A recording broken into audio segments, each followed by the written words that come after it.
Hello, my name is Ardi and we are going to solve this problem here, problem 5.37 from Sadiku book. So the question is determine the output of the summing amplifier in figure 5.74. So the question is to find out this output, and what is the output? The output is VO here, or V output, V0. So the question is asking us about V0 here.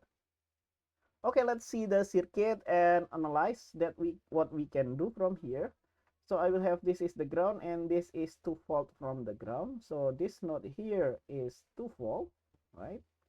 And this is the ground and this node here is minus 2 from the ground. So I will have minus 2 volt from here. And then this node here, the positive side is here. So this is 4.5 volt less than the ground. So I will have minus 4.5 volt. Okay, and then we have an ideal op amp here, right? So I will have ideal op amp. Ideal op amp. Okay, what is an ideal op amp? So we have some properties of ideal op amp that we can use from here. So let's redraw the op amp first and let's see what can we get from here. So the properties that we can use is the voltage in both terminal is the same, right? So if this voltage is VA and this voltage is VB, the first property that we can use is VA is equal to VB. And then if there is a current that goes into the op amp, let's name this as IA and let's name this as IB. The second properties that we can use is IA also equal to IB. In the ideal case, there is no current that goes into the op amp. So I will have 0 ampere from here. And these two can be used from here, right? Okay, let's see what can we get from here. If we name this node here as node VA, remember that this is connected to the negative terminal of the op amp, but the other side is connected to the positive terminal of the op amp, but it is the ground. So the voltage here will be 0, and so we know exactly that VA is also 0. So let's draw it here. VA is equal to 0 volt. Okay, and then from the second properties of the op amp, the current that goes into the op amp here is 0, right? Probably we are talking about the current. I think we can do KCL at VA. Okay, let's assume the direction in this resistor here, and then this one, let's assume that is goes to the right, all of them, right?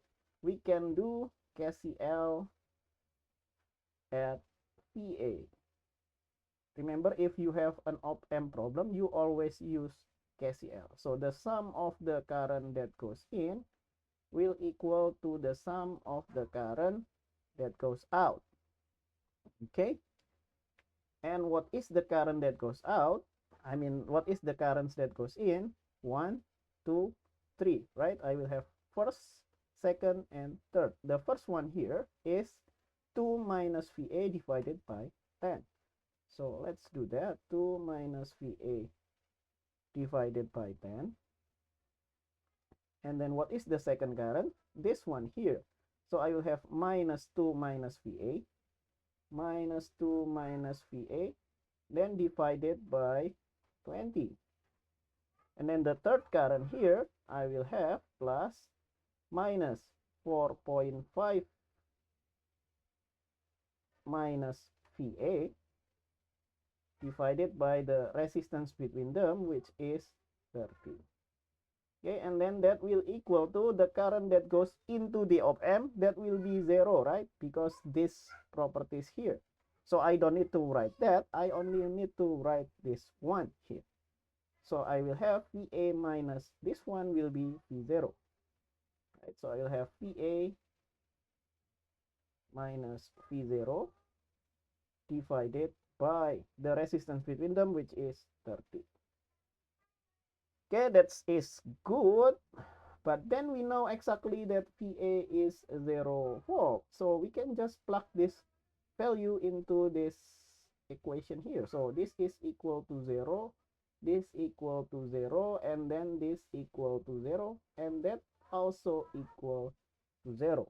Okay, many free cancellation. So I will have this one here, I will have 2 over 10. And then here I will have plus minus, so that will become minus. So I have minus 2 over 20.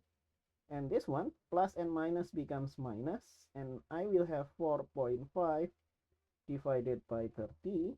And on the right hand side, what do I have? I will have 0 minus V0. So I will have minus V0 divided by 30. Now I want to cancel out all the denominator here to get work with an integer. So it is easier to work with integer, right? So let's multiply that by 60 because 60 is multiplies of all of them. Okay, now 10 and 60 will cancel into 6, and 6 multiplied by 2 is 12. Good. And then 20 and 60 will cancel into 3, so this will be 2 multiplied by 3, so I will have 6. And then 30 and 60 will cancel into 2, so I will have 9 from here. And then on the right hand side, I will have 30 and 60 will cancel into 2, so I will have minus 2 P0. Okay, let's do some simple arithmetic. 12 minus 6, that will be 6 minus 9, and then minus 2 P0. 6 minus 9, that will be minus 3, right? So minus 3 is equal to minus 2 P0. And we can divide both sides by minus 2, no problem. So we will have P0 is equal to minus 3 divided by minus 2. Minus and minus will becomes positive. So I will have P0 is equal to 1.5. And what is the unit? I think the unit will be volt because we analyze all the current here in milliampere, right? So the unit here will be in volt. Okay, and I think that's all for this problem. Let's highlight the final answer. And thank you for watching. See you in the next video. Bye bye.